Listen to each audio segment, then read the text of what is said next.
Pearl Harbor, December 7, 1941. While battleships burn and America enters World War II, submarine commanders prepare for war with a weapon 15 years in the making. The Mark 14 torpedo, designed by the Navy's Bureau of Ordnance, tested extensively according to official records, the most sophisticated torpedo in the world according to naval engineers. One small problem: it's never been fired at an actual target. Not once in 15 years.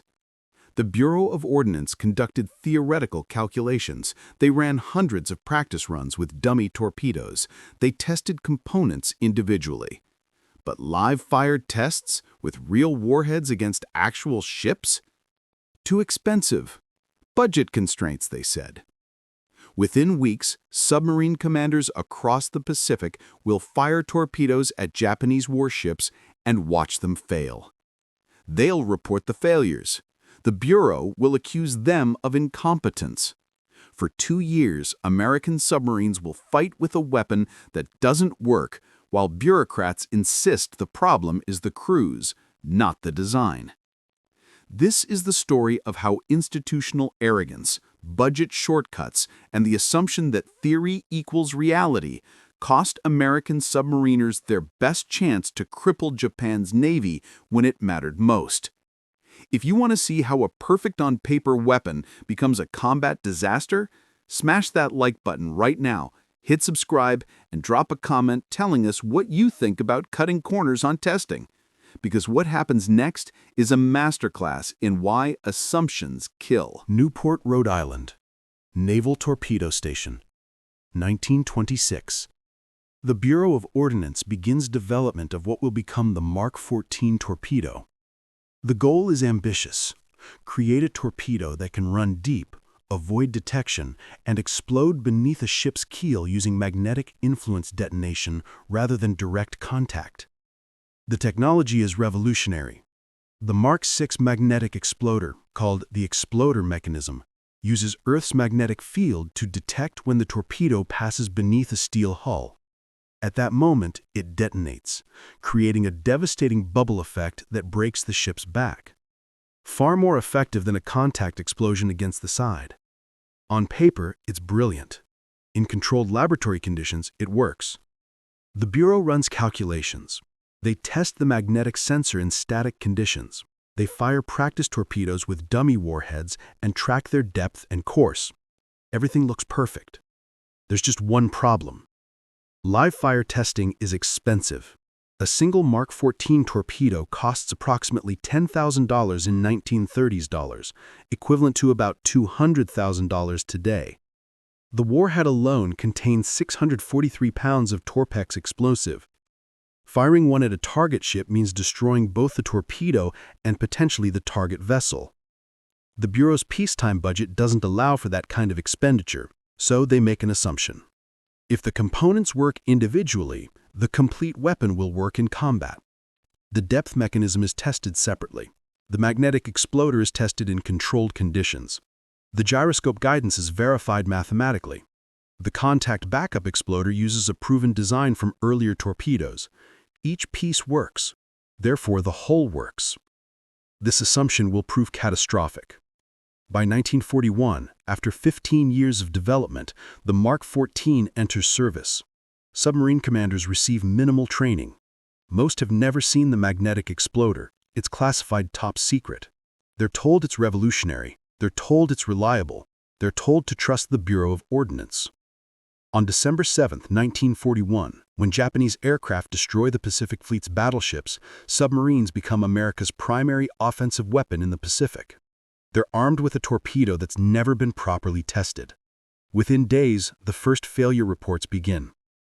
Western Pacific, December 1941 through March 1942. American submarine commanders conduct attack after attack. They position themselves perfectly. They fire from textbook range. They watch through periscopes as torpedoes run toward Japanese cargo ships, tankers, and warships. And then nothing happens. Or worse, something happens, but the target sails away undamaged. USS Sargo fires 13 torpedoes at anchored ships in January 1942. 8 confirmed hits. 0 sinks. USS Skipjack fires 4 torpedoes at a 5,000-ton freighter at close range. The crew hears explosions. The freighter continues on course, undamaged. USS Seawolf fires multiple torpedoes at a cruiser.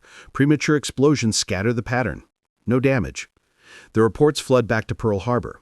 Admiral Thomas Withers, Commander Submarines Pacific, begins receiving consistent feedback. The torpedoes aren't working.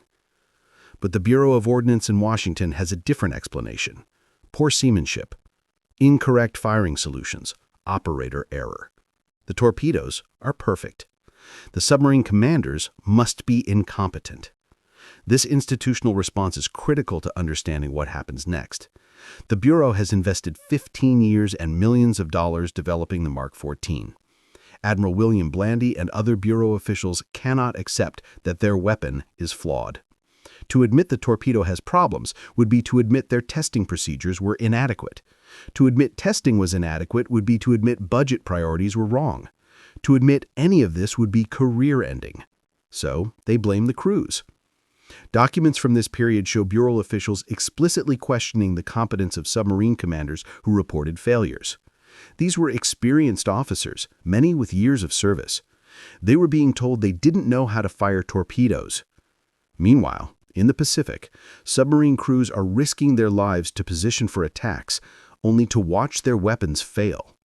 The psychological impact is devastating. Imagine stalking a Japanese convoy for hours, maneuvering into attack position while enemy destroyers hunt you, finally achieving the perfect shot, and then your torpedo either runs under the target without exploding, explodes prematurely far from the target, or hits directly and fails to detonate. Then imagine reporting this and being told you're incompetent. Morale plummets. Some commanders begin questioning their own skills. Others grow frustrated and angry. A few begin conducting unauthorized tests. Pearl Harbor, June 1942. Rear Admiral Robert English has taken command of submarines in the Pacific. The failure reports continue. English finally authorizes something the Bureau of Ordnance never did properly: real testing. Lieutenant Commander Lawson P. Red Ramage fires a series of test torpedoes at a submerged net off Kahului Island. The results are shocking. The torpedoes are running an average of 10 feet deeper than their set depth. At shallow settings, intended to hit a ship's waterline, they're passing completely underneath. This explains many of the misses. The magnetic exploder never triggers because the torpedo never gets close enough to the hole's magnetic field. It runs too deep beneath the keel. The depth problem is caused by a miscalculation in the Mark 14's design. The Bureau tested depth control using practice torpedoes with smaller, lighter dummy warheads. The combat torpedo has a 643-pound Torpex warhead. The additional weight causes the torpedo to run deeper than calculated. A simple oversight, the kind of thing that would have been caught immediately with live-fire testing against actual targets. But live-fire tests were too expensive. English orders depth settings increased to compensate. Submarine commanders began accounting for the 10-foot discrepancy. Surely now the torpedoes will work. They don't. Even with corrected depth settings, premature explosions continue, and torpedoes that hit targets directly often fail to explode. In August 1942, USS Tenosa has one of the most documented failures of the war. Commander Lawrence Daspit fires 15 torpedoes at a stationary Japanese tanker, the Tonin Maru No. 3. 2 torpedoes hit and explode, damaging but not sinking the ship. Daspit closes to point-blank range. He fires the remaining 13 torpedoes. He watches through the periscope as they hit. 11 direct hits. Not one explodes. Daspit saves his last torpedo and returns to Pearl Harbor. He demands it be examined. This single decision will finally break through the Bureau's denial. Meanwhile, the magnetic exploders problems are becoming undeniable. Earth's magnetic field varies by location. The exploder was calibrated for the magnetic field strength off Newport, Rhode Island. The Pacific Theater has different magnetic field characteristics. The variation causes the exploder to detonate prematurely, often when the torpedo is still far from the target. In July 1943, Admiral Charles Lockwood, now commanding Pacific Submarines, finally orders the magnetic exploder deactivated. Use contact detonation only. This should solve the problem. It reveals another one. Pearl Harbor, September 1943. With magnetic exploders deactivated, submarine commanders are relying on direct contact hits. The failure rate remains unacceptably high. Torpedoes strike targets and fail to explode. The Bureau insists the contact exploder works perfectly. It's the same design used successfully in World War I torpedoes.